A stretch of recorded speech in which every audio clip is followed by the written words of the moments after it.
the Western viewpoint of Viksit Bharat is quite limited to economics and per capita income.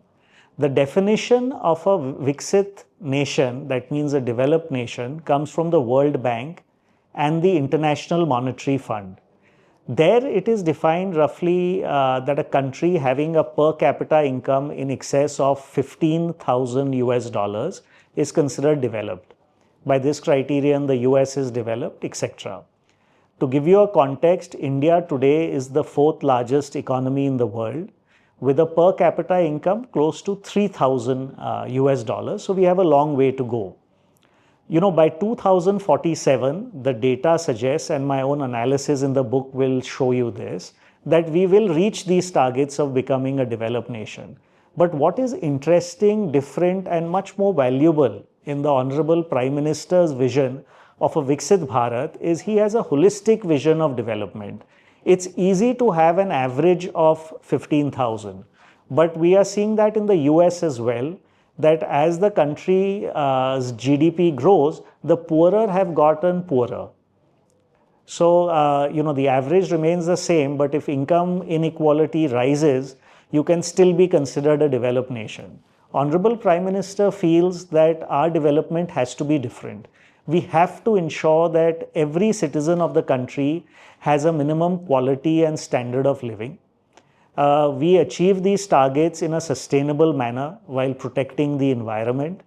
We ensure that every citizen has equitable access to healthcare, education, and world-class infrastructure. We have to have a strong economy and also play a larger and larger role in global geopolitics. So this vision is very different, and I think this is a wonderful vision, a holistic vision, which is very different from the Western viewpoint merely chasing economic targets and numbers. What is also very important is the Honorable Prime Minister talks of Antyodaya. This is a concept and philosophy of Pandit Deen Dayal Upadhyay ji. The literal translation of Antyodaya is the rise or awakening of the last man.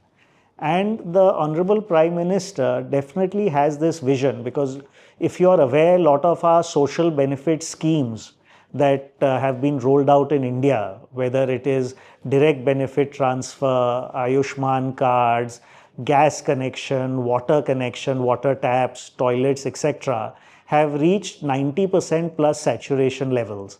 However, what the push now is to ensure that the final gaps get filled, and literally it reaches 100% saturation. So our vision of Viksit Bharat also has the concept of Antyodaya built into it. It's ultimately the entire philosophy is Sabka Saath, Sabka Vikas, and Sabka Prayas.